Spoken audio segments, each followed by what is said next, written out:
কিরে কামড়লে কি বউ নাই আব্বা আমি গেলে আমার গেফা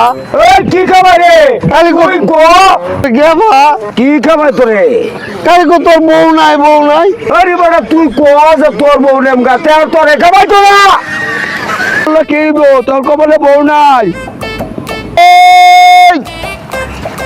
তাহলে তো বউ নাই কামড়ি আমার লোক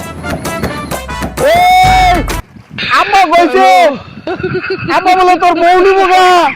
ওই হারাম দাদা আমার মাথা করছে তোর মাথা খোলো আমি আর বলিতে তুমি না কইছ আব্বা কবে তোর বউ নেম গা আরে বদমাই তোরে কইছি তুই বউ নিবে গা তোরে খাবার আমারে খাবার আমার তো বউ না থাকলে তুই গুতাই সত্যি ভাই তুই যদি আমার কথা কইতে তো তোর ডালি খাবাইবো তুই তুই কইবে যে আমি তোমার বউ নেম গা তোরে খাবাইতো না বাবা বুদ্ধি হইলে চলি আমি আরো কইছি যে আব্বা তোর বউ নিব গা হায় রে পাগল তুই কইবে যে আমি তোমার বউ নেম গা আমার বউ নাই তুই যদি আমার কথা কইতে তো তোর ডালি খাবাইবো তুই কইবে যে আমি তোমার বউ নেম গা তোরে খাবাইতো না বাবা বুদ্ধি হইলে চলি আমি আরো কইছি যে আব্বা তোর বউ নিব গা হায় রে পাগল তুই কইবে যে আমি তোমার বউ নেম গা আমার বউ নাই আমার কথা কইতো খারাম দাদা